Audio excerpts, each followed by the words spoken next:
नमस्कार, जनता टीवी देख रहे हैं आप। मैं हूं आपके साथ भविष्य त्यागी। कोविड-19 और इसके संक्रमण ने भारत में मानो सुनामी बनकर तबाही मचा दी है। प्रतिदिन दर्ज किए जा रहे मामले, बेड्स और अस्पतालों में ऑक्यूपेंसी के साथ साथ ऑक्सीजन वेंटिलेटर्स के लिए जद्दोजहद के बीच हजारों लोगों की इस संक्रमण में हर रोज जान जा रही है। ऐसे में जरूरी है हम सब इस संक्रमण से खुद को बचाकर रखें। कोरोना के नए और खतरनाक स्ट्रेन से कैसे बचा जा सकता है और क्या कुछ उपाय करके हम इससे खुद को बचा सकते हैं, तमाम बातों पर बात करने के लिए डॉक्टर नीलाभ हमारे साथ जुड़ेंगे। मेडिकल एक्सपर्ट हैं, उनसे हम सवाल पूछेंगे और तमाम सवाल आपके मन में भी अगर उठ रहे हैं तो फोन उठाइए और हमें फोन लगाकर अपने वो तमाम सवाल आप डॉक्टर नीलाभ से पूछ सकते हैं। नंबर्स लगातार आपके टीवी स्क्रीन पर फ्लैश होंगे।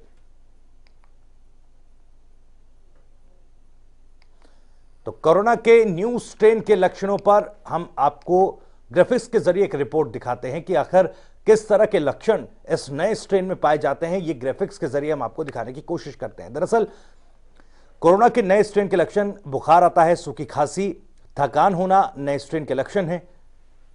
सरदर्द होना भी नए स्ट्रेन के लक्षण बताए जा रहे हैं। साथ ही साथ अगर आपको कोरोना का नया स्ट्रेन या इसका संक्रमण आप में है तो डायरिया, मांसपेशियों में खिंचाव, त्वचा पर रैशिश होना, स्वाद और गंध का ना पता चलना, सीने में दर्द भी नए स्ट्रेन के लक्षण हैं।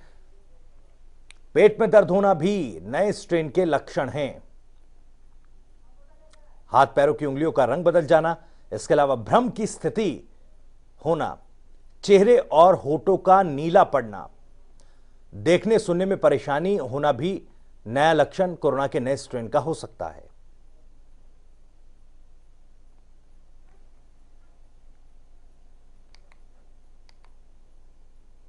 तो आखिर बचाव कैसे करें?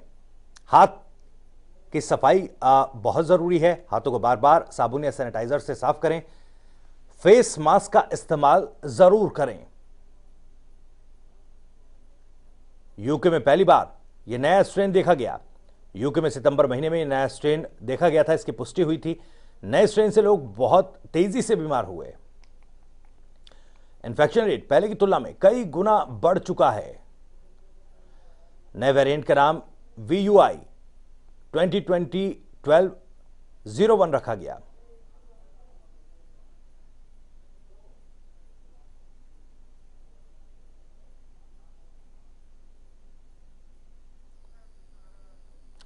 तो आपको बता दें कि अगले 1 घंटे हम डॉक्टर नीलाभ से बातचीत करेंगे, तमाम सवालों के जवाब लेंगे, क्योंकि देश भर में कोरोना के नए वेरिएंट ने, नए स्ट्रेन ने तबाही मचा दी है। प्रतिदिन कई लाख मामले रिपोर्ट किए जा रहे हैं।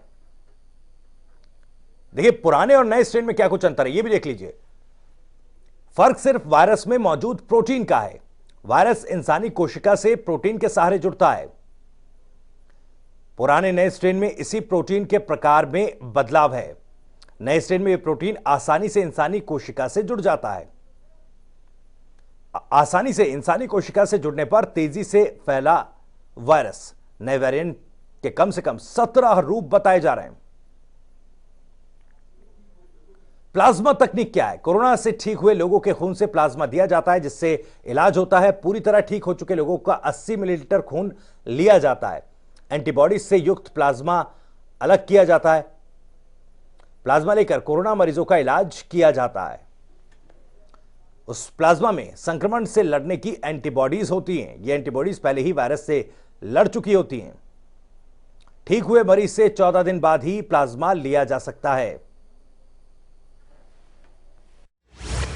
बुखार आना नए स्ट्रेन का लक्षण, सूखी और लगातार खांसी होना, थकान होना नए स्ट्रेन का लक्षण, सिर दर्द होना नए स्ट्रेन का लक्षण, डायरिया होना नए स्ट्रेन का लक्षण, मांसपेशियों में दर्द नए स्ट्रेन का लक्षण, त्वचा पर रैशेज होना नए स्ट्रेन का लक्षण, स्वाद और गंध पता न लगना, सीने में दर्द भी नए स्ट्रेन का लक्षण, पेट में दर्द होना नए स्ट्रेन का लक्षण, हाथों पैरों की उंगलियों के रंग का बदल जाना, भ्रम की स्थिति, चेहरे और होठों का नीला पड़ना, देखने सुनने में परेशानी होना भी नया लक्षण।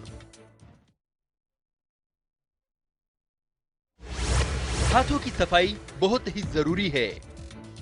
हाथों को बार बार साबुन से धोएं, लोगों से दूरी बनाए रखें, फेस मास्क का इस्तेमाल करें।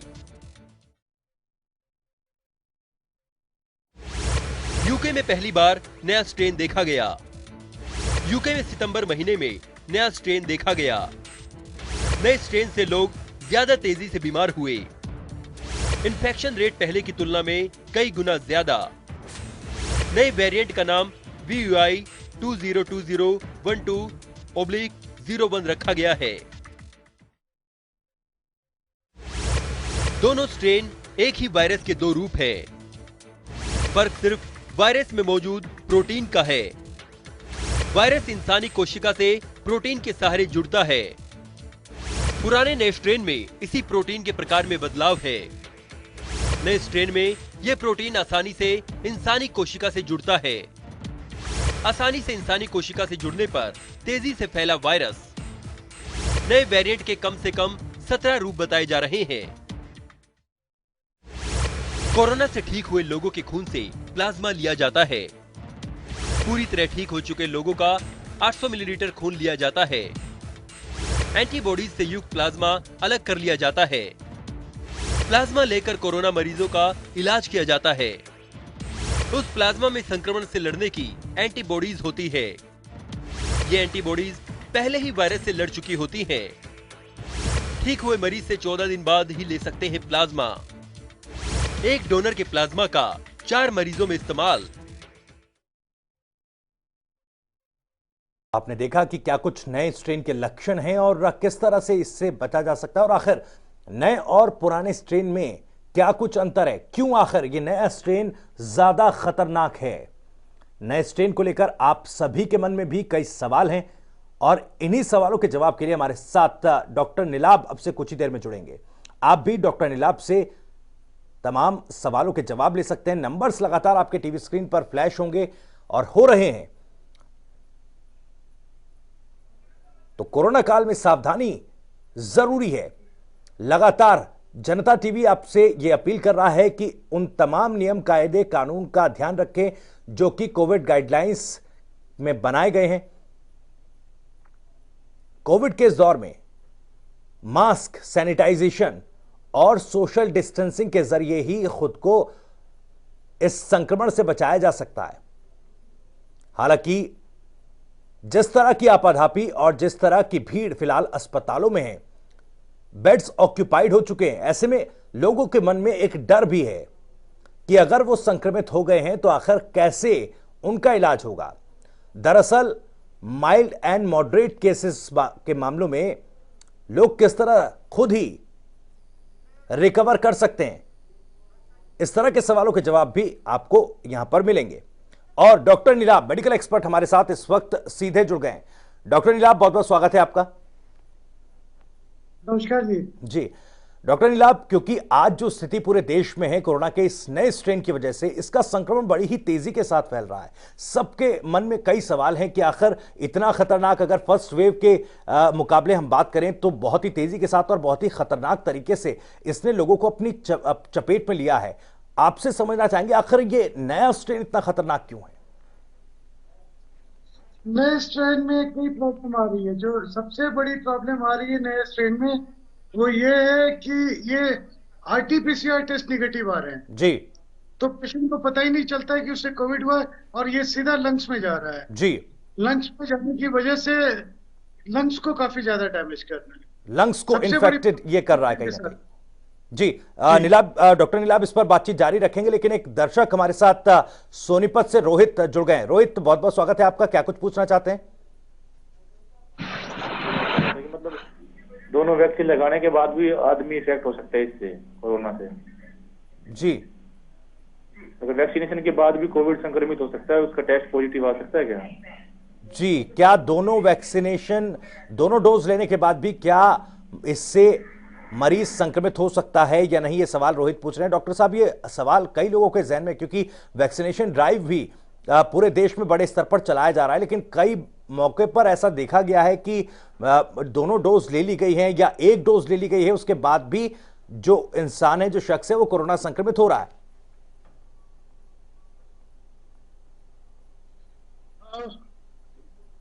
ये अगर आपने वैक्सीन लिया है उसके बावजूद भी हो सकता है ये कौन चीज है, क्योंकि जब वैक्सीन आप देते हैं तो भी ये बोला जाता है कि 70 to 80% जी लोगों में ही आपको प्रोटेक्शन देगा। जी 70 to 80% से ज्यादा प्रोटेक्शन नहीं होती है। इसकी वजह से ये नोन है कि अगर आपने वैक्सीन लिया भी है तो भी आपको इन्फेक्शन हो सकता है। जी। वैक्सीन के बाद डॉक्टर साहब कितना खतरनाक ये स्ट्रेन का जो संक्रमण है वो रह जाता है? वैक्सीन के बाद माइल्ड केस होता है, कभी भी सीरियस नहीं होता, लाइफ का खतरा नहीं होता है। जी सबसे बड़ी बात यह है कि ये प्रोटेक्शन काफी अच्छा खासा दे देता है। जी तो ये जो पाया गया है कि लोगों को हॉस्पिटलाइजेशन की भी जरूरत नहीं पड़ती है, लेकिन इन केस अगर हॉस्पिटलाइजेशन की जरूरत पड़ी भी, जी। अगर ऑक्सीजन की जरूरत पड़ी भी, तो भी लाइफ का कोई रिस्क नहीं आता है। चलिए, तो डेथ थ्रेट कहीं ना कहीं वैक्सीनेशन के बाद कम हो जाता है। एक और दर्शक इंद्रजीत भिवानी से हमारे साथ जुड़ गए। इंद्रजीत, क्या कुछ पूछना चाहते हैं? हेलो जी सर, मैं पूछना चाहता हूँ, जैसे घर में छोटे बच्चे होते हैं उनको कई बार बुखार हो जाता है, उसमें तो टेस्ट करवाने की कोई जरूरत नहीं है ना कोविड की? जैसे सीजन चेंज हो रहा है, छोटे बच्चे हैं 8-10 महीनों का, जी, तो उसके बारे में हम डॉक्टर साहब से पूछना चाहते हैं। जी बिल्कुल डॉक्टर साहब। नहीं, ये बच्चों में काफी ज्यादा हो रहा है जी और बच्चों में कई तरीके से हो रहा है। कुछ बच्चे लूज मोशन लेके आ रहे हैं, कुछ बच्चे फीवर लेके आ रहे हैं, और इस बार जो दिल्ली में स्ट्रेन है उसमें एक और खासियत है कि टाइफाइड के टेस्ट पॉजिटिव आता है। जी तो अब टाइफाइड का टेस्ट बच्चों में पॉजिटिव आ रहा है तो हम कोविड का टेस्ट जो करवा रहे हैं। तो अभी का चूंकि महामारी का फेज है, हमेशा सेफ रहना ज्यादा जरूरी होता है। अगर बच्चे में भी फीवर आ रहा है, कोल्ड एंड कफ है, हमेशा ज्यादा अच्छा है कि कोविड का टेस्ट आप करवा लें। चलिए, तो ये कई तरह की चीजें हैं जिनको ध्यान में रखना होगा। एक और दर्शक मनीष हमारे साथ इस वक्त जुड़ रहे हैं सोनीपत से। मनीष, क्या कुछ पूछना चाहते हैं? रखिए अपनी बात। हेलो जी हाँ जी सर, ये बताइए कि जैसे बुखार आता है और साथ में शरीर में दर्द होता है, खांसी जुकाम भी रहता है जी, तो लेकिन कोई ऐसी दिक्कत वाली बात नहीं है, तीसरा चौथा दिन है आज, इसमें कोई घबराने वाली बात तो नहीं है सर? डॉक्टर साहब, घबराने की, देखिए कोविड का टेस्ट जो करवाएंगे, अगर बुखार है, कमजोरी है, सर्दी खांसी जुकाम है, कोविड का टेस्ट जो करवाना है आपको। बिल्कुल कोविड का टेस्ट जरूर कराएं। और दर्शकों से एक अपील है कि जब आप जनता टीवी पर फोन करें और अपना सवाल पूछें, उस वक्त अपने टीवी सेट की वॉल्यूम को तो कम कर दें या बंद कर दें। इससे आप बेहतर तरीके से अपना सवाल पूछ पाएंगे और आपको जवाब भी बेहतर तरीके से मिल जाएगा। विजेंद्र, एक दर्शक रोहतक से हमारे साथ जुड़ गए। विजेंद्र, बहुत बहुत स्वागत है। क्या कुछ पूछना चाहते हैं? रखिए अपना सवाल। डॉक्टर साहब राम राम। सर मैंने वैक्सीन लगवाई थी 19 तारीख ने, आज मेरी दाढ़ में दर्द है, क्या मैं कोई दाढ़ दर्द की दवाई लूं या नहीं लूं? कहाँ पे दर्द है? सर मैंने वैक्सीन ली थी तो मैंने 19 तारीख को, तो मेरी दाढ़ में दर्द है, तो मैं कैप्सूल कोई दवाई लूं या नहीं लूं, मुझे पूछना चाह रहा हूँ आपसे। अगर आपके दाढ़ में दर्द है तो दाढ़ के दर्द की तो दवा लेंगे ना आप, बल्कि वैक्सीन लेने के बावजूद भी अगर आपके दाढ़ में दर्द है तो किसी डेंटिस्ट को दिखाएं, कहीं कोई इन्फेक्शन ना हो, कहीं उसके लिए एंटीबायोटिक ना लेना हो। और क्रोसिन तो पेन के लिए लेंगे ही लेंगे आप, लेकिन क्रोसिन लेने के साथ साथ आपने डेंटिस्ट की ओपिनियन लेनी है कि कहीं दांत का इन्फेक्शन ना हो। इसको वैक्सीन से कोई मतलब नहीं है। चलिए, तो डेंटिस्ट को आपको कंसल्ट करना होगा। बहुत बहुत शुक्रिया विजेंद्र आपका। सुमन, एक दर्शक दिल्ली से हमारे साथ जुड़ गए हैं। सुमन, बहुत बहुत स्वागत है। रखिए अपना सवाल। जुड़ी नहीं है, लगता है संपर्क हमारा टूट गया। तो आप भी हमें कॉल कर सकते हैं और अपना सवाल पूछ सकते हैं। अगले 1 घंटे डॉक्टर साहब हमारे साथ जुड़े हुए हैं और तमाम सवालों के जवाब वो दे रहे हैं। डॉक्टर साहब, जैसा कई सवाल आए, वैक्सीनेशन को लेकर भी सवाल उठ रहे थे। वैक्सीनेशन के एडवर्स सिम्टम्स को लेकर कुछ लोगों में भ्रम अभी भी थोड़ा बहुत बना हुआ है। देखिए, वैक्सीनेशन बहुत ही जरूरी है। जब तक पूरे संसार में, पूरे विश्व में 80 to 90% पॉपुलेशन को वैक्सीन नहीं लगेगा। जी ये कोविड कंट्रोल में नहीं आएगा। जी कोविड के बारे में, वैक्सीनेशन के बारे में 2-3 चीजें जाननी बहुत जरूरी है जी कि ये वैक्सीनेशन नंबर 1 मस्ट है। जी इसके बिना आने वाले दिनों में इसके बिना एयर ट्रेवल करना दूसरे देशों में मना हो जाएगा। जी ये सर्टिफिकेट आपको देना पड़ेगा। दूसरा, इसके साथ अगर आपको फीवर या बॉडी एक आता है तो सिर्फ और सिर्फ क्रोसिन की गोली खाने की जरूरत होती है और कुछ भी खाने की जरूरत नहीं होती है। जी ये जो वैक्सीन है, ये अलग अलग वैक्सीन है। जो हमारा कोविशील्ड वगैरह है, कोविशील्ड कोवीवैक्स, ये 70 to 80% प्रोटेक्शन देता है। वही फाइजर वालों की क्लेम है 91% की, मॉडर्ना की क्लेम है 95%। लेकिन तो भी 20 से 25% चांसेस होते हैं आपको इन्फेक्शन होने की। जी तो अगर वैक्सीन आपको लग चुका है, इसका मतलब ये ना हो कि आप निडर होकर बिना मास्क के बिल्कुल। जाएं। वैक्सीनेशन के बाद भी हमें ख्याल रखना होगा। डॉक्टर साहब, एक दर्शक ईश्वर हमारे साथ सोनीपत से जुड़ गए हैं। ईश्वर, बहुत बहुत स्वागत है, रखिए अपनी बात। क्या कुछ पूछना चाहते हैं?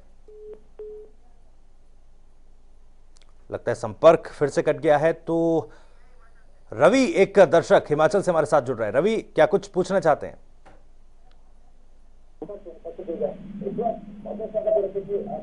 हेलो रवि, क्या मेरी आवाज आप तक पहुंच पा रही है? मैं रमू बात कर रहा हूँ जी। रवि, पहले आप अपने टीवी सेट की वॉल्यूम को कम कर दें, टीवी सेट की वॉल्यूम को फिलहाल बंद कर दें। उससे क्या होगा कि आप बेहतर तरीके से अपना सवाल पूछ पाएंगे और आपको जवाब भी बेहतर तरीके से मिल पाएगा। तो आपसे मैं लगातार ये अपील कर रहा हूं कि जब भी जनता टीवी पर सवाल पूछने के लिए कॉल करें तो अपने टीवी सेट की वॉल्यूम को कम कर दें, ताकि बेहतर तरीके से ये कम्युनिकेशन हो पाए और आपको जवाब मिल पाए। बबलू, एक दर्शक हमारे साथ जुड़ गए। बबलू, क्या कुछ पूछना चाहते हैं? सर, मैं ये कह रहा हूँ कि हेलो जी, पूछिए पूछिए। सर, मैं ये कह रहा हूँ, जैसे सारे बदन में दर्द होता है जी, और बार बार में यानी कि गला रुकना है, खुश्क है, यानी कि निकाल का बार फ्रैक्चर है, तो वो ठीक है या गलत है? डॉक्टर साहब। देखिए, सारे बदन में आपके दर्द होता है, ये कई बार किसी भी वायरल इन्फेक्शन में हो सकता है। जी, लेकिन उसके साथ क्या सिम्टम है, आपको बुखार है या नहीं है। एक चीज और मैं यहाँ क्लियर करना चाहूंगा कि अगर इस वक्त किसी को भी बुखार हो, जी, गला खराब हो, प्लीज पल्स ऑक्सीमीटर जो घर पे रखें और अपना ऑक्सीजन सैचुरेशन जो चेक करते हैं। जी, अगर बुखार नहीं है, सैचुरेशन ठीक है, सिर्फ गले में आपके मामूली सा खराश है या बदन दर्द कर रहा है, तो कुछ नहीं करना होता है, सिर्फ और सिर्फ क्रोसिन की गोली का है। लेकिन जहां कोई और सिम्टम आए या सैचुरेशन नीचे आने आए, तुरंत किसी मेडिकल एक्सपर्ट को दिखाएं, अपनी जांचें करवाएं, अकॉर्डिंगली ट्रीटमेंट शुरू करें। चलिए, बहुत बहुत शुक्रिया बबलू। उम्मीद है आपको आपका जवाब मिल गया होगा। विजेंद्र, एक दर्शक दिल्ली से हमारे साथ जुड़ गए हैं। विजेंद्र, बहुत बहुत स्वागत है। क्या कुछ पूछना चाहते हैं? मेरा सवाल डॉक्टर साहब से यही है कि हम आजकल देख रहे हैं कि कोई लोग 2 मास्क लगा रहे हैं, कोई 1 मास्क लगा रहा है, तो वाकई में सिंगल मास्क भी कारगर है या 2 ही मास्क लगाना इस टाइम ज्यादा बेहतर है?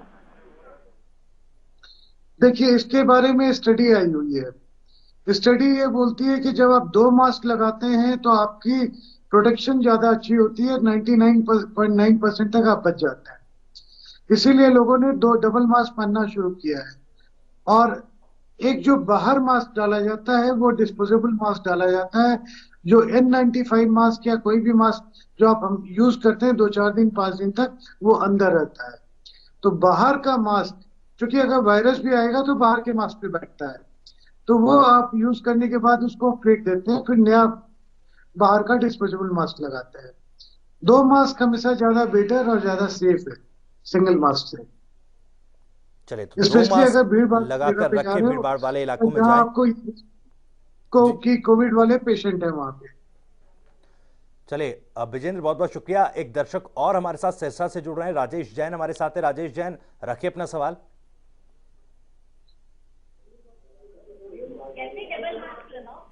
राजेश, क्या आप मुझे सुन पा रहे हैं? हेलो, हाँ जी, सुन पा रहा हूँ जी। राजेश, रखिए अपना सवाल।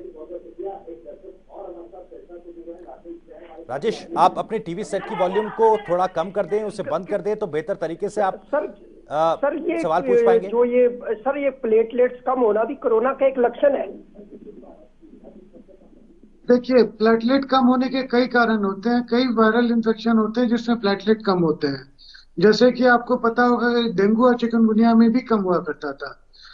इसमें भी जब अगर आपका कोरोना है और कोरोना में ब्लड काउंट्स और प्लेटलेट नीचे, इसमें हमेशा न्यूट्रोफिल नीचे की तरफ आना होगा, शुरू हो जाएगा, सारे काउंट नीचे की तरफ आने शुरू हो जाएंगे, क्योंकि ब्लड बनना कम होता जाता है इन्फेक्शन में, स्पेशली वायरल इन्फेक्शन में।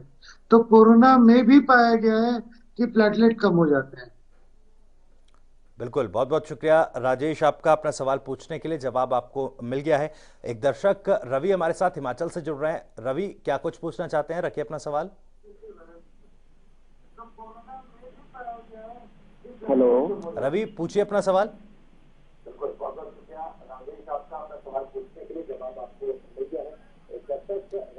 चलिए रवि, बहुत बहुत शुक्रिया आपका, क्योंकि आपकी आवाज हम तक नहीं पहुंच पा रही है। आप दोबारा टीवी सेट की वॉल्यूम को कम करके आप कॉल कर सकते हैं, सवाल पूछ सकते हैं। सोनीपत से एक दर्शक हमारे साथ जुड़ रहे हैं।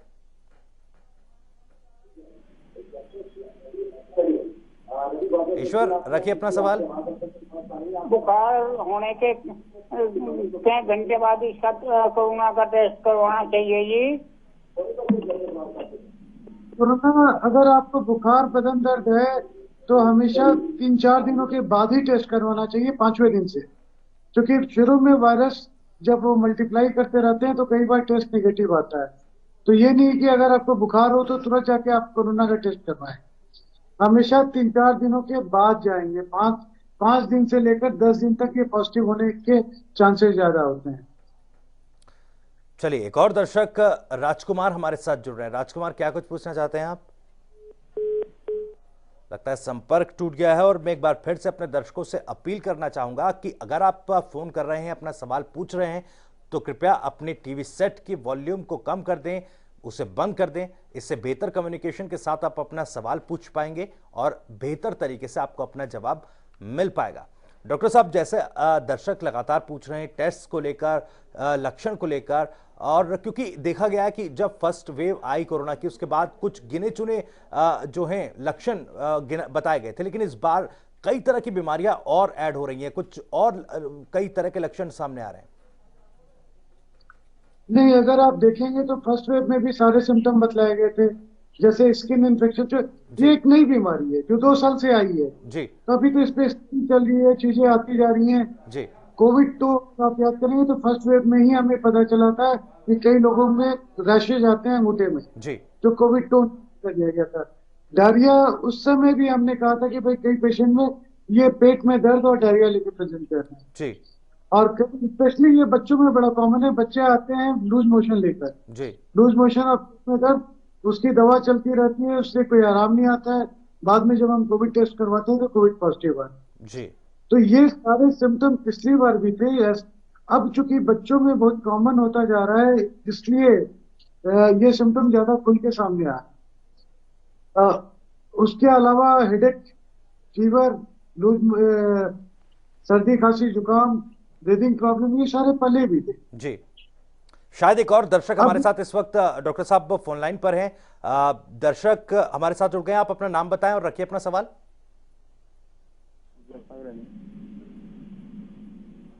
मेरा नाम है सर। हेलो जी, चलिए, आपकी आवाज हम तक नहीं पहुंच पा रही है, आप दोबारा हमें कॉल करके अपना सवाल पूछ सकते हैं। विजय, एक दर्शक रोहतक से हमारे साथ जुड़ गए हैं। विजय, क्या कुछ पूछना चाहते हैं? रखिए अपने सवाल। हाँ जी सर। जी, हेलो, पूछिए। मैंने 10-12 दिन पहले वैक्सीन लगवाया था जी, तो उसके 7 दिन बाद मेरे शरीर में दर्द और जुकाम और बुखार शुरू हो गया। आज 4-5 दिन हो गया। आपको बॉडी पेन हो रहा है? ये बहुत ही कॉमन साइड इफेक्ट है, जिसे कहा जाता है कि माइल्ड फ्लू लाइक सिंड्रोम। जैसे सर्दी, खांसी, जुकाम होता है, वो माइल्ड आपको प्रेजेंट होता है। इसमें कुछ नहीं करना है, कोई भी रैंटा की गोली सुबह शाम ले लें और प्रोसिन की गोली दिन में 3 बार ले लें, या सिर्फ प्रोसिन की 500 मिलीग्राम की गोली 3 बार लिया करें खाना खाने के बाद। ये 2-4-5 दिनों में खुद ब खुद ठीक हो जाए। इसका मतलब है कि आपकी बॉडी में वैक्सीन बहुत अच्छे से काम कर रही है और आपके एंटीबॉडीज को बहुत अच्छे से प्रिपेयर करती है कोरोना से लड़ने के लिए। That is a very good sign. तो एक और दर्शक फिलहाल हमारे साथ जुड़ रहे हैं, कश्मीर गौतम जींद से एक दर्शक हमारे साथ हैं। कश्मीर, रखिए अपनी बात, क्या कुछ सवाल पूछना चाहते हैं आप? स्टंटिंग हुई है दिसंबर 15 में जी स्टंटिंग हुई थी जी, सवाल क्या है? और मेरा सवाल है सर, क्या मैं वैक्सीन ले सकता हूँ? ये स्टंट मेरे को हार्ट की भी, शुगर की भी और बीपी की भी तीनों दिखते हैं। आपके लिए बहुत ही जरूरी है वैक्सीन। आप वैक्सीन जरूर लेंगे। देखिए, वैक्सीन लेने के पहले अगर आप कोई ब्लड थिनर ले रहे हैं तो वो सिर्फ और सिर्फ इकोस्प्रिन पे आ जाएंगे। अगर क्लोपिडोग्रिल वगैरह चल रहा होगा तो उसे एक हफ्ते के लिए स्टॉप कर लेंगे और इकोस्प्रिन लेंगे और ये वैक्सीनेशन जरूर लेंगे। आपके लिए बहुत ही जरूरी है वैक्सीनेशन। तो आपको वैक्सीन जरूर लगवानी चाहिए। कश्मीर, बहुत बहुत शुक्रिया आपका सवाल पूछने के लिए। पवन एक दर्शक, माफ कीजिएगा, रमन एक दर्शक हिमाचल से हमारे साथ जुड़ गए। रमन, बहुत बहुत स्वागत है। क्या कुछ पूछना चाहते हैं? रखिए अपना सवाल। हेलो जी, पूछिए रमन, अपना सवाल पूछिए। सर, मैं ये पूछना चाहता हूँ कि कोविड की हम वैक्सीन ले सकते हैं या नहीं? क्या कोविड की? हाँ जी, कोविड-19 की वैक्सीन लेनी है तो ले सकते हैं क्या हम? वैक्सीन जो लेनी चाहिए। जब तक कोविड वैक्सीन की आप वैक्सीन नहीं लेंगे तब तक आपकी कोई सुरक्षा नहीं है। कभी भी आपको हो सकता है कोविड। चलिए, तो वैक्सीन जरूर लगवाएं। वैक्सीन लगवाना बेहद जरूरी है। सरकार, प्रशासन लगातार ये अपील कर रहा है और जनता टीवी के माध्यम से हम भी तमाम मंचों पर, तमाम अपने कार्यक्रमों में भी ये बात आपसे कह रहे हैं कि वैक्सीन जरूर लगवाएं। फिलहाल यार रुक रहे हैं छोटे से ब्रेक के लिए, तुरंत लौटेंगे। तो ब्रेक के बाद एक बार फिर स्वागत है आपका। कोरोना से खुद को बचाना है। अस्पतालों में बेड्स, ऑक्सीजन और वेंटिलेटर्स की भारी कमी है क्योंकि लगातार दिनों दिन रिकॉर्ड तोड़ मामले जो हैं वो सामने आ रहे हैं। ऐसे में किस तरह खुद का बचाव हम कर सकते हैं, कई सवाल लोगों के मनों में उठ भी रहे हैं। इन तमाम सवालों के जवाब देने के लिए हमारे साथ लगातार डॉक्टर नीलाभ, मेडिकल एक्सपर्ट, जुड़े हुए हैं जो आपके सवालों का जवाब दे रहे हैं। आप भी अपने सवाल पूछने के लिए हमें कॉल कर सकते हैं। नंबर्स लगातार आपके टीवी स्क्रीन पर फ्लैश हो रहे हैं। आप फोन करके हमें अपना सवाल पूछ सकते हैं। और एक बार फिर से मैं आपसे यह अपील करूंगा कि जब आप फोन करें तो अपने टीवी सेट की वॉल्यूम को बंद कर दें ताकि बेहतर तरीके से आप अपना सवाल पूछ पाए और बेहतर तरीके से आपको आपका जवाब मिल पाए। डॉक्टर नीलाभ, एक बार फिर से आपका स्वागत है। जैसा हम लगातार लक्षणों को लेकर बात कर रहे थे, आप बता रहे थे कि पिछली वेव के बाद भी जो लक्षण, पिछली वेव में जो लक्षण बताए गए थे उस तरह के लक्षण अब भी हैं। हालांकि रिसर्च चल रही है और अलग तरह के मामले भी सामने आ रहे हैं, लेकिन फिलहाल सबके मन में जो एक डर है कि अगर कोरोना संक्रमित हो गए और जिस तरह की खबरें लगातार सामने आ रही है तो अस्पताल नहीं मिलेंगे, बेड्स नहीं मिलेंगे, ऐसा कहीं ना कहीं काफी ज्यादा डर लोगों के बीच है। लेकिन माइल्ड केसेस में किस तरह लोग इससे खुद को सुरक्षित रख सकते हैं, कैसे रिकवर कर सकते हैं, इस बारे में जरा बताएं। देखिए, सबसे पहले तो हम इस पे बात करते हैं कि किस तरीके से हम कोरोना से बच सकते हैं। जी, ये सबसे इम्पोर्टेंट चीज है। अगर कोरोना से हम बचेंगे तो हमें माइल्ड केस तक पहुंचने की नौबत नहीं आएगी। जी, तो तीन चीजें बहुत इम्पोर्टेंट है जो हमारे माननीय प्रधानमंत्री ने जब लॉकडाउन अनाउंस किया था उसी टाइम बोला था, मास्क बहुत जरूरी है। इस मास्क आपने हर वक्त जहाँ भीड़ भाड़ की जगह पे जा रहे हो वहां पे अपने मास्क पहनना ही पहनना है, number 1। Number 2, safe distancing, social distancing, कि 2 गज की दूरी आप बाकी लोगों से बना के रखें। जी। और जहां भी आप जाएं कोशिश करें कि वो जगह वैसी हो जो वेल वेंटिलेटेड हो। एसी कमरे बंद वाले नहीं चाहिए, खुली जगह चाहिए जहाँ खिड़कियां हो, ताजी हवा आती रहे। ये 3 चीजें हैं जो टाइम टाइम पे हाथ सैनिटाइज करते रहे। ये 3-4 चीजें हैं तो बचत। चलिए, एक दर्शक डॉक्टर साहब इस बीच हमारे साथ जुड़ रहे हैं। विजेंद्र हैं फरीदाबाद से। विजेंद्र, आप क्या सवाल पूछना चाहते हैं, पूछिए। इनका पहला टीका लिया हूं सर जी, और दूसरा टीका वो इंजेक्शन का नाम बता के लेना पड़ेगा क्या? जी, जहाँ जो आपको पहला टीका लगा है वो आपको एक कार्ड मिला होगा, उस कार्ड पे लिखा होगा कि कौन सा वैक्सीन लगा है आपको। तो जैसे कोविवैक्स चल रहा है, कोविशील्ड चल रही है, तो दूसरा भी वैक्सीन आपको वही लेना है। ज्यादा प्रेफरेबल होता है कि उसी जगह से लगवाएं तो ज्यादा बेहतर होता है। कि कहीं कोई कंफ्यूजन नहीं रहेगी। जी चलिए, बहुत बहुत शुक्रिया सुरेंद्र अपना सवाल पूछने के लिए। उम्मीद है कि आपको आपका जवाब मिल गया होगा। रजनी, एक दर्शक सोलन से हमारे साथ जुड़ गई। रजनी, बहुत बहुत स्वागत है, पूछिए अपना सवाल। सर मैं पूछना चाहती हूँ, आई एम 45 ईयर्स। मैंने फर्स्ट वैक्सीन का डोज हफ्ता पहले लिया है, लेकिन मुझे किसी भी टाइप का कोई फीवर नहीं आया, तो क्या इसमें फीवर आना कंपल्सरी है? नहीं, कुछ भी कंपल्सरी नहीं है, मुझे भी नहीं आया था फीवर। मैंने दोनों टीके लिए हैं, मुझे कभी कोई फीवर या कोई परेशानी नहीं आई। मैं अपना काम करता रहा, सिर्फ इंजेक्शन की जगह पे मुझे 2-4 दिनों तक पेन रहा था। That's it. चलिए, बहुत बहुत शुक्रिया रजनी जी अपना सवाल पूछने के लिए। अमृतसर से एक और दर्शक विजेंद्र हमारे साथ जुड़ गए हैं। विजेंद्र, बहुत बहुत स्वागत है आपका, पूछिए अपना सवाल। मुझे ना 2 दिन पहले थोड़ा सा खांसी आ रही थी जी, तो मैं पूछना चाहता हूँ ये सिम्टम कोरोना के हो सकते हैं या डरना चाहिए मुझे? तो वैसे मैं दवाई ले रहा हूँ। आपको बुखार तो नहीं? टेम्परेचर चेक किया अपना? बुखार नहीं है। आप अपना टेम्परेचर चेक करें और ऑक्सीजन सैचुरेशन चेक करें। अगर ऑक्सीजन सैचुरेशन ठीक है आपका, कहीं भी 95% के ऊपर है, थोड़ी खांसी भी आ रही है और थोड़ा सांस लेने में थोड़ी सी तकलीफ है। सैचुरेशन कितनी है आपकी? ऑक्सीजन सैचुरेशन कितनी है? ऑक्सीजन की ठीक है बिल्कुल, पर सांस लेने में थोड़ी सी है, थोड़ा पैदल चलता हूँ, थोड़ी सांस फूल जाती है। नहीं, फिर आप अपना सैचुरेशन चेक करें और किसी डॉक्टर को दिखाएं। 6 मिनट वॉक टेस्ट होता है कि ऑक्सीजन सैचुरेशन पहले चेक करते हैं, फिर 6 मिनट तक चलवाने के बाद सैचुरेशन दोबारा चेक करते हैं। अगर सैचुरेशन डिप कर रहा है तो फिर आपके कोरोना का भी टेस्ट होना चाहिए और चेस्ट का सीटी स्कैन भी होना चाहिए। ये बहुत इंपॉर्टेंट है आपके लिए। बिल्कुल विजेंद्र, आप डॉक्टर से कंसल्ट करें और जैसा डॉक्टर नीलाभ बता रहे हैं कि सैचुरेशन टेस्ट कराएं, ऑक्सीजन लेवल आप चेक कराएं और कोविड टेस्ट और साथ ही साथ सिटी स्कैन टेस्ट भी आपका जरूरी है। फिलहाल बहुत बहुत शुक्रिया ये सवाल पूछने के लिए। एक और दर्शक हमारे साथ जुड़ रहे हैं, आप अपना नाम बताएं और सवाल पूछिए। हेलो जी, वो एक्चुअली है ना, हमारे यहाँ पे एक पेशेंट है, उनकी रिपोर्ट पॉजिटिव आई है, बट उनको सिम्टम्स तो कुछ नहीं है, बट फीवर आ रहा है 3-4 दिन से जी। तो अभी उनको कोई ऑक्सीजन लेवल ठीक है, उनका 98 समथिंग आ रहा है। बस कुछ नहीं करना है, प्रोसिन की गोली देनी है, पानी को पिलाना है और वही कैल्शियम विटामिन डी वगैरह दे दें। ज्यादा से ज्यादा किसी डॉक्टर से पूछ के आइवरमेक्टिन दे सकते हैं आप 3 दिनों के लिए। ठीक है, डॉक्टर से कंसल्ट करवा के दे सकते हैं ना? आप किसी डॉक्टर से वीडियो कंसल्टेशन ले लीजिए या ऑनलाइन कंसल्टेशन ले लीजिए। चलिए, बहुत बहुत शुक्रिया रेणु जी अपना सवाल पूछने के लिए। उम्मीद है कि आपको अपना जवाब मिल गया है। तो आप भी हमें कॉल कर सकते हैं। डॉक्टर नीलाभ हमारे साथ जुड़े हुए हैं लगातार और आपके तमाम सवालों का जवाब वो दे रहे हैं। हालांकि एक अपील में लगातार अपने दर्शकों से कर रहा हूं कि जब आप फोन करें, अपना सवाल पूछें, तो कृपया अपने टीवी सेट की वॉल्यूम को बंद कर दें।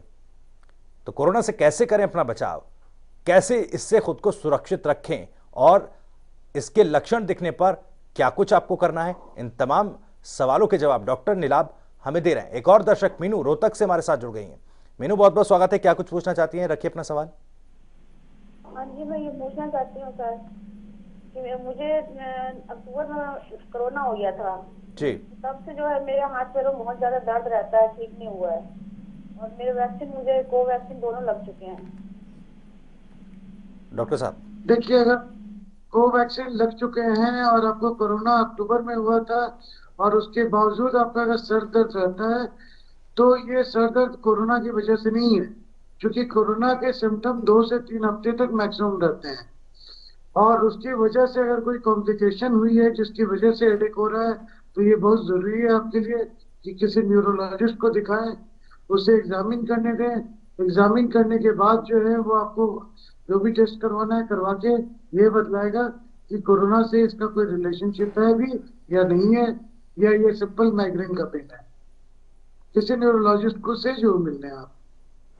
चलिए, बहुत बहुत शुक्रिया। अक्टूबर की वजह से आपका अप्रैल तक नहीं रह सकता है कोरोना की वजह से। बिल्कुल, ये कोरोना के लक्षण नहीं है क्योंकि 2 से 3 हफ्तों तक ही कोरोना के सिम्टम्स इस तरह के दिखाई देते हैं। बहुत बहुत शुक्रिया मीनू आपका। गुरमीत एक दर्शक हमारे साथ जुड़ गए हैं। गुरमीत, बहुत बहुत स्वागत है, रखिए अपना सवाल।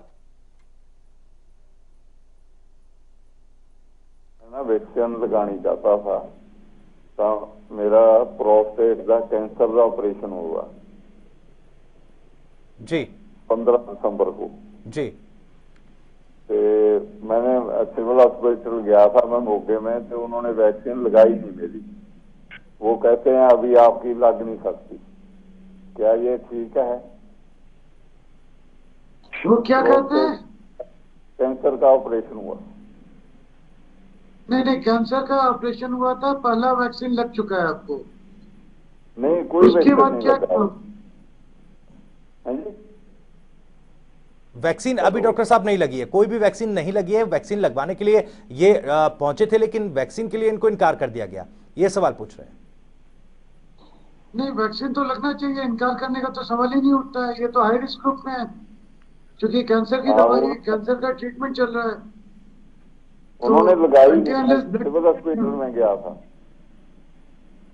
वो कहते हैं कोई उन्होंने क्यों इनकार किया? एक्सरे वगैरह के चलते ये लग नहीं सकती। नहीं, एक्सरे वगैरह की वजह से क्या वैक्सीन को कोविड का देने का कोई रीजन नहीं होता है। अगर ब्लड थिनर पे भी आप हैं तो वो ब्लड थिनर कुछ दिनों के लिए जो है माइल्ड कर दिया जाता है, माइल्ड करके फिर उसके बाद वैक्सीन दिया जाता है। 1 हफ्ते के बाद दोबारा बनाया जाता है दवाइयां चेंज करके, लेकिन वैक्सीन नहीं देने का कोई कारण नहीं बनता है। एक बार आप अपने डॉक्टर साहब से भी जो प्रोस्टेट कैंसर का इलाज कर रहे हैं उनसे बात कर लीजिएगा, उनकी सलाह जरूर ले लेंगे। जितने इम्यूनो कॉम्प्रोमाइज पेशेंट हैं, हार्ट के, किडनी वाले हैं, कैंसर के पेशेंट हैं, ये तो हाई रिस्क ग्रुप में है। इन्हें कवरेज जितनी जल्दी मिल जाए उतना अच्छा है। बिल्कुल, तो आप भी जल्द से जल्द अपना वैक्सीन लिए अपने डॉक्टर से कंसल्ट करें और खुद को सुरक्षित रखें। बहुत बहुत शुक्रिया। प्रवीण एक दर्शक हमारे साथ गुरुग्राम से जुड़ गए हैं। प्रवीण, बहुत बहुत स्वागत है, क्या कुछ पूछना चाहते हैं? ये तो क्या मैं कोविड की वैक्सीन ले सकती हूँ? आप एक बार अपना सवाल दोबारा दोहरा दें। हाँ जी, 17 तारीख को, अभी 17 अप्रैल को मैंने हेपेटाइटिस की वैक्सीन ली है। 17 अप्रैल को अगर हेपेटाइटिस का वैक्सीन लिया है तो कम से कम 6 हफ्ते का गैप दे दीजिएगा, फिर लीजिएगा, साथ साथ नहीं लीजिएगा। चलिए, 6 हफ्तों का गैप आपको रखना होगा। प्रवीण जी, बहुत बहुत शुक्रिया आपका। रवि एक दर्शक हमारे साथ जुड़ गए। रवि, बहुत बहुत स्वागत है, पूछिए अपना सवाल। अच्छा, मेरी ना कुछ मेडिसिन एलर्जी कर जाती है जी, तो मैं क्या वैक्सीन लगा सकता हूँ जी? बिल्कुल वैक्सीन लगवाना चाहिए। अगर एलर्जी हो तो एलर्जी की दवा खाइएगा, लेकिन वैक्सीन जरूर लगवाइएगा। और जब भी वैक्सीन लगवाइएगा उन्हें बतला दीजिएगा कि आपकी हिस्ट्री एलर्जी की है। वैक्सीन लेके वहां आधे से 1 घंटे वेट करके फिर आप निकलिएगा, क्योंकि वो भी तैयार हैं कि अगर आपको कुछ एलर्जी से प्रॉब्लम हो तो आपको इमीडिएट ट्रीटमेंट वो दे सके। चलिए, बहुत बहुत शुक्रिया रवि। उम्मीद है कि आपको आपका जवाब मिल गया होगा। तो आप भी हमें फोन कर सकते हैं कोरोना पर, डॉक्टर नीलाभ से अपने तमाम सवाल पूछ सकते हैं। अगर कुछ कंफ्यूजन आपके मन में है वैक्सीन को लेकर, वैक्सीनेशन को लेकर, उन तमाम सवालों के जवाब भी डॉक्टर नीलाभ आपको देंगे। हालांकि इस कोरोना की महामारी के बीच 3 चीजों का ख्याल हम सबको रखना है। सोशल डिस्टेंसिंग, मास्क और सैनिटाइजेशन, ये बहुत जरूरी है खुद को इस खतरनाक वायरस से बचाने के लिए। तो डॉक्टर नीलाभ, जैसा सवाल लगातार लोगों के आ रहे हैं, कुछ लोगों को किसी तरह की अलग अलग बीमारियां हैं, ऐसे में क्या वैक्सीनेशन का एडवर्स सिम्टम हो सकता है, या इस अगर कोई बीमारी है तो क्या कंसल्टेशन जरूरी है डॉक्टर की वैक्सीनेशन के बाबत? हाँ, कई चीजें हैं जिसकी वजह से प्रॉब्लम आती है। कई दवाइयां होती हैं, जैसे मान लीजिए कोई एंटीवायरल खा रहा है जी, किसी भी वजह से, तो वो एंटीवायरल रोका जाता है। कोई वैसी दवा खा रहा है जिससे इम्यूनो कॉम्प्रोमाइज हो रहा है जी, तो वो थोड़ी देर में वो दवा विड्रॉ कर ली जाती है और नई दवा दे दी जाती है जी। वैसे जैसे टोपिडो में ड्रिल वगैरह दिया जाता है तो वो दवा कुछ दिनों के लिए होल्ड करके कोई स्प्रिंग पे रख दिया जाता है जी। तो ये बहुत जरूरी, जो डॉक्टर से आप ट्रीटमेंट दे रहे हैं किसी वैसे क्रोनिक प्रॉब्लम के लिए, जैसे हार्ट की हो, किडनी की हो, कैंसर का हो, तो आप डॉक्टर से एक बार जरूर मिलें, उनसे सलाह लें और उन्हें कोई दवा चेंज करनी होगी तो वो दवा आपकी मॉडिफाई कर देंगे जी। और जब भी आप वैक्सीनेशन के लिए जाएं वहां पे वो फॉर्म आपसे पूछते हैं, आपसे फॉर्म फिलअप नहीं करवाते हैं, उनको अपनी सारी मेडिकल हिस्ट्री जो बतलाए जी, और इंजेक्शन के बाद 1 से 1 घंटे वहाँ वेट कर फिर आप वहां से आप निकले। चलिए एक दर्शक डॉक्टर साहब इस बीच हमारे साथ जयदेव जुड़ गए हैं। जयदेव, बहुत बहुत स्वागत है आपका। क्या कुछ आप पूछना चाहते हैं? रखिए अपना सवाल।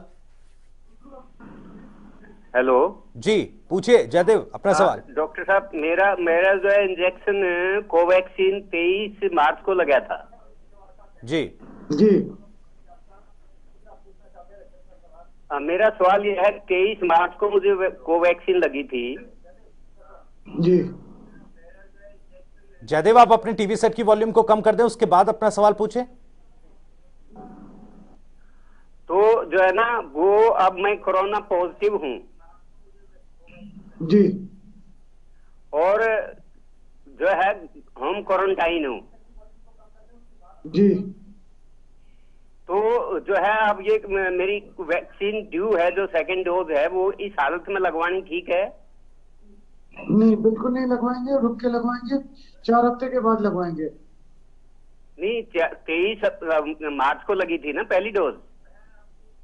23 मई के आसपास वैक्सीन लगवाएंगे अपनी। हाँ, तो 4 हफ्ते हो गए ना जी, 4 सप्ताह हो गए, अब वैक्सीन लगवानी चाहिए। मैं होम क्वारंटाइन हूँ, पॉजिटिव हूँ। नहीं, होम क्वारंटाइन है, आप पॉजिटिव हैं, तो जब आपको इन्फेक्शन हुई है तो बॉडी खुद एंटीबॉडी बनाता है वायरस के लिए। तो कई बार होता है चूंकि स्किन डिफरेंट होती है तो कोई प्रॉब्लम ना हो, इसलिए हमेशा थोड़ा सा 1 महीना रुक के फिर सेकंड डोज दिया जाता है। अगर आप देखेंगे तो कोवैक्सीन का फेज दिया जाता है कि 4 to 8 वीक्स में आप कभी भी लगवा सकते हैं। वैसे कोविशील्ड का होता है, कोविशील्ड का भी सिमिलर है कि 4 to 8 वीक्स के बीच में आप कभी भी लगवा सकते हैं। तो ये ऐसा नहीं है कि 1 महीना पूरा हो गया तो आपने उसी डेट को लगवाना है, बल्कि जो रिपोर्टें आ रही हैं कि जितना लेट किया जा रहा है उतना ही अच्छा रिएक्शन तैयार हो रहा है, उतनी ज्यादा एंटीबॉडीज तैयार हो रही है। चलिए जयवीर, आपको आपका जवाब जरूर मिल गया होगा। बहुत बहुत शुक्रिया सवाल पूछने के लिए। सोमवीर एक दर्शक पानीपत से हमारे साथ इस वक्त फोन लाइन पर मौजूद है। सोमवीर, रखिए अपना सवाल।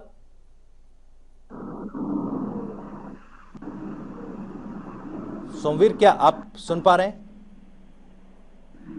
जवाब नहीं मिला जी, कुछ भी बात नहीं हुई। हेलो जी सोमवीर जी, पूछिए सवाल। हाँ जी, वैक्सीन लगवाई 6 तारीख ने। सोमवीर जी, आप दोबारा फोन करिए क्योंकि आपकी जो आवाज है वो हम तक सही से पहुंच नहीं पा रही है। एक और दर्शक हमारे साथ फतेहाबाद से जुड़े हैं, सुनील हमारे साथ है। सुनील, रखिए अपना सवाल।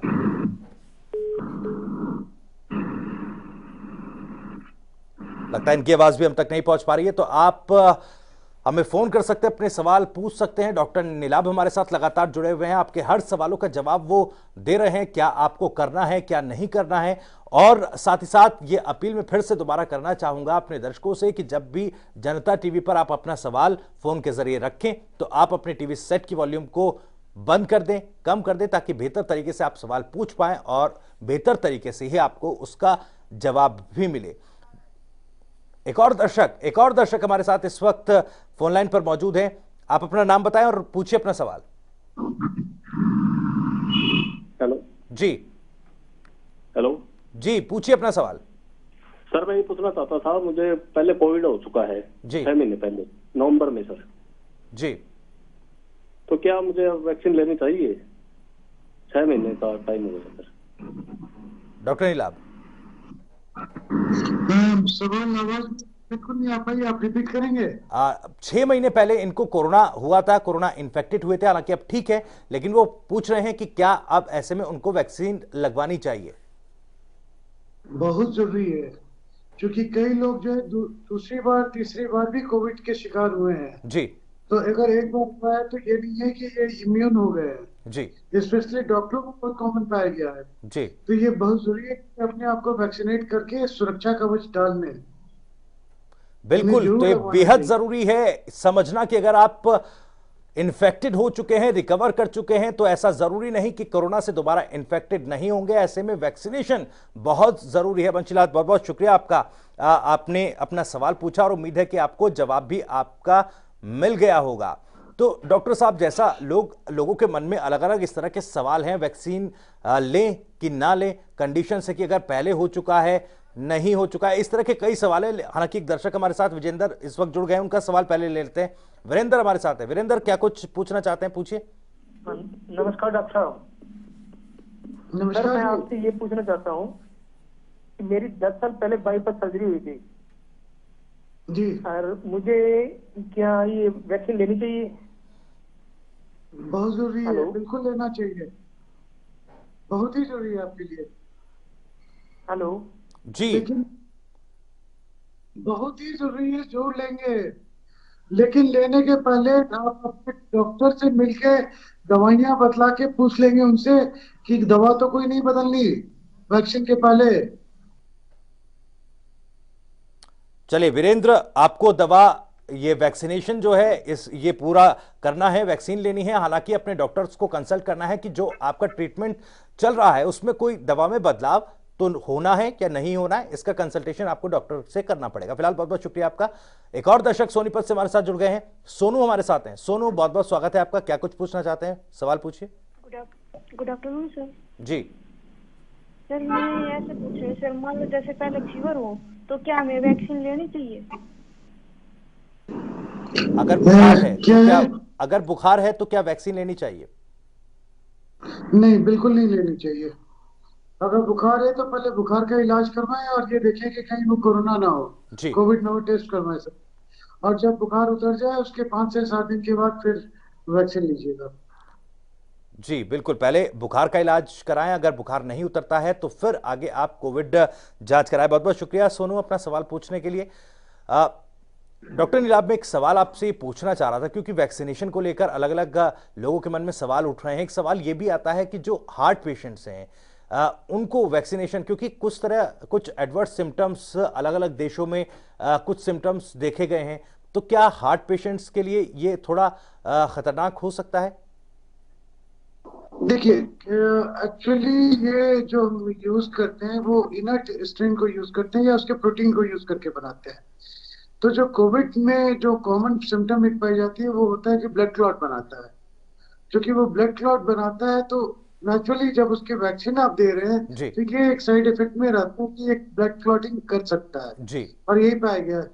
लेकिन ये 1800 पेशेंट में एक पेशेंट में होता है जी, तो अगर हम रिस्क रेशियो देखें तो ये काफी कम हो गया जी, 0.00 पे आएगा ये, तो that is an acceptable risk जी। इसलिए जो भी हार्ट के पेशेंट होते हैं तो कई दवा दी जाती है उनको ब्लड डाइल्यूट करने के लिए कि कहीं कोई ब्लॉकेट ना हो।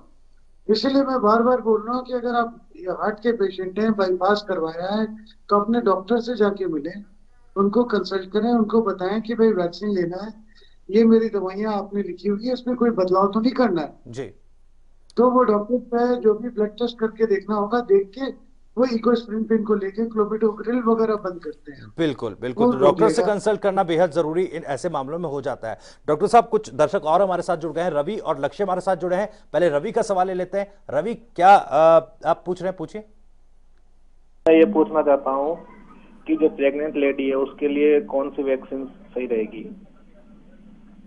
दोनों में से जो मिल जाए, दोनों वैक्सीन बहुत अच्छे हैं और उसमें ये कोई नहीं है कि आपने कोविशील्ड या कोई वैक्सीन लेना है, दोनों में से कोई। सर, मैं ये पूछ रहा हूँ कि प्रेग्नेंट लेडी के लिए कौन सी वैक्सीन सही रहेगी? बिल्कुल रवि, डॉक्टर साहब ने जवाब दिया है कि दोनों वैक्सीन बेहद सुरक्षित हैं, दोनों में जिसकी अवेलेबिलिटी हो वो आप ले सकते हैं और इसमें किसी तरह की कोई परेशानी नहीं है। फिलहाल बहुत बहुत शुक्रिया रवि अपना सवाल पूछने के लिए, और जवाब आपको मिल गया होगा उम्मीद है। एक और दर्शक हमारे साथ जुड़े हुए हैं, लक्ष्य हमारे साथ हैं। लक्ष्य, क्या कुछ पूछना चाहते हैं आप? सर, ये जो इसमें बुखार में रेड सेल वगैरह कम होते हैं, इसके लिए भी वैक्सीन लेनी चाहिए? डॉक्टर साहब, बुखार में जो रेड सेल्स वगैरह कम होते हैं इसमें वैक्सीन का कोई रोल नहीं है, ये आपको समझना पड़ेगा। वैक्सीन का बस एक ही रोल है कि कोविड इन्फेक्शन से आपको प्रोटेक्शन दे, इसके अलावा उसका किसी चीज में कोई भी रोल नहीं है। दूसरी चीज एक मैं ये बतलाना चाह रहा था, पिछले जो सवाल आया था कि ये व्हाट्सएप पे जो ज्ञान आ रहा है कि जी ये वैक्सीन ज्यादा अच्छा है, वो वैक्सीन जो उतना अच्छा नहीं है जी, ये लो वो लो, इन सब चक्करों में नहीं पड़े। दोनों वैक्सीन काफी सुरक्षित हैं, काफी अच्छे हैं और अब आज की डेट में तो करोड़ों लोगों को लग गए हैं दोनों वैक्सीन। अब इससे ज्यादा सुरक्षा क्या आंकड़ा क्या चाहिए किसी को? जी बिल्कुल, करोड़ों लोगों को वैक्सीनेट किया जा चुका है और भारत में इसके एडवर्स सिम्टम्स बिल्कुल न के बराबर है, तो ये समझने में काफी आसान है कि कितनी सुरक्षित ये वैक्सीन है। फिलहाल बहुत बहुत शुक्रिया लक्ष्य आपका अपना सवाल पूछने के लिए। डॉक्टर नीलाभ, सवाल ये भी था क्योंकि देखिए जिस तरह से कोरोना के रूप बदल रहे हैं, नया स्ट्रेन इसके भी 17 जो वेरिएंट हैं वो रिपोर्ट किए जा चुके हैं, तो क्या इसके लिए किसी डेवलप्ड ड्रग की या वैक्सीन की जरूरत होगी या कोवैक्सीन या कोविशील्ड उतना ही असरदार है जितना कि पहले स्ट्रेन पर थे? देखिए अभी तक तो जो रिपोर्टें आ रही हैं वो यही बता रही है कि ये वैक्सीन नए स्ट्रेन के अगेंस्ट में भी उतनी ही इफेक्टिव है। जी कल का मालूम नहीं कि चूंकि म्यूटेशन, कोई भी वायरल इन्फेक्शन होती है तो म्यूटेशन होता ही है, वायरस का कैरेक्टरिस्टिक होती है जी कि वो पल पल अपना रूप बदलता है। अब आप एक सिंपल फ्लू का ही ले लें, फ्लू के वैक्सीन हर साल अपना नया रूप बदल लेते हैं जी, इसीलिए साल में 2 बार लोगों को तंग करते हैं जी, लेकिन फ्लू का जो वैक्सीन है वो वैक्सीन वही चला रहा है जी, वैक्सीन वही लगता है। तो वैसा कुछ भी नहीं है कि ऐसा नहीं है कि नया स्ट्रेन आ गया तो उसमें ये कामयाब कारगर नहीं होंगे, ये सारे कारगर होंगे जी। और अब तो कई दवाइयां भी आने वाली हैं जो इनके अगेंस्ट में इफेक्टिव होनी शुरू होगी। तो जिस तरीके से हम इकट्ठे होकर लड़ाई कर रहे हैं जी, ये 2-3 सालों की बात है, 2-3 सालों में it will become just like any other common disease. जी चलिए, जाने वाला नहीं है। जी बिल्कुल, ये जाएगा नहीं, लेकिन हाँ अब इसके लिए एक वैक्सीन हमारे पास जरूर है और आगे भी डेवलप्ड ड्रग जरूर हमें मिलती रहेंगी। फिलहाल एक दर्शक करण दिल्ली से हमारे साथ जुड़ गए। करण, बहुत बहुत स्वागत है, पूछिए अपना सवाल। डॉक्टर साहब, अब हमें सुनने को मिल रहा है कि कई बार टेस्ट में नेगेटिव आ जा रहा है बार बार जी, तो ऐसे में क्या करना होगा हम सभी को? लेकिन देखिए अगर आपका टेस्ट निगेटिव है और आपकी ऑक्सीजन सैचुरेशन डाउन हो रही है और सबसे पहली चीज तो ये कीजिए कि कोल्ड एंड कफ है, टेस्ट निगेटिव है, चेस्ट का एक्सरे करवाइए। अगर उसमें पैच है या सैचुरेशन डाउन हो रहा है तो फिर सीटी स्कैन करवाते हैं। ये बहुत ही कॉमन हो गया है कि आरटीपीसीआर टेस्ट निगेटिव है और चेस्ट का एक्सरे सीटी स्कैन बतला रहा है कि ये कोविड का केस है जी। तो अगर सीटी स्कैन पे लगता है तो हम उसे एज ए कोविड पेशेंट ही ट्रीट करते हैं। चलिए, बहुत बहुत शुक्रिया करण आपका सवाल पूछने के लिए। डॉक्टर साहब, मेरा भी एक सवाल ये है कि आखिर जब इस तरह के मामले सामने आते हैं कि आरटीपीसीआर टेस्ट में नेगेटिव रिपोर्ट आती है, सीटी स्कैन कराते हैं तो कोविड का मामला निकलता है, तो ऐसे में क्या ध्यान रखना होगा और किस तरीके से इसे पहचानना होगा कि अब हमें इलाज कोविड के इलाज की जरूरत है? देखिए अगर आपके सीटी स्कैन में लंग्स की इन्वॉल्वमेंट आ रही है जी, सबसे इम्पोर्टेंट ये है कि आप किसी हॉस्पिटल में हॉस्पिटलाइज हो जाइए, घर पे खुद को ट्रीट करने की कोशिश ना करें जी। जब तक लंग्स अफेक्टेड नहीं है तब तक तो आप घर पे ट्रीटमेंट अपना ले सकते हैं जी। लेकिन अगर ऑक्सीजन सैचुरेशन आपका 94 के नीचे आ रहा है या फिर आपको सीटी स्कैन में लंग्स की इन्वॉल्वमेंट काफी ज्यादा है, कॉन्राड स्कोर होता है जो हम बोलते हैं जी, तो वो अगर खराब आता है तो इमीडिएटली आपको एडमिट होना चाहिए, घर पे ऑक्सीजन सिलेंडर लेकर ट्रीटमेंट नहीं करना चाहिए। बिल्कुल, ऐसे मामलों में खास ध्यान रखना होगा। जी डॉक्टर साहब, वक्त की मेरे पास कमी है और क्योंकि वक्त अब पूरा हो चुका है, फिलहाल मैं आपको शुक्रिया करना चाहूंगा। तमाम जो जवाब आपने तमाम लोगों को दिया और हमारे भी सवालों को आपने एड्रेस किया, तो जाहिर तौर पर फिलहाल हमें खुद इस मामले में बिल्कुल लापरवाही नहीं बरतनी है। हालांकि सरकार की तरफ से जो गाइडलाइंस जारी की गई हैं उन गाइडलाइंस का पालन करना है, मास्क, सैनिटाइजेशन और सोशल डिस्टेंसिंग का ख्याल रखना है। इसी के साथ साथ किसी भी तरह की कोई लापरवाही जानलेवा साबित हो सकती है, इसलिए सोशल मीडिया और व्हाट्सएप यूनिवर्सिटी पे जिस तरह के फॉरवर्ड्स किए जाते हैं उनसे बचकर आप डॉक्टर को कंसल्ट करें, उनकी सलाह पर अपना इलाज कराएं। फिलहाल रुक रहे कुछ देर के लिए।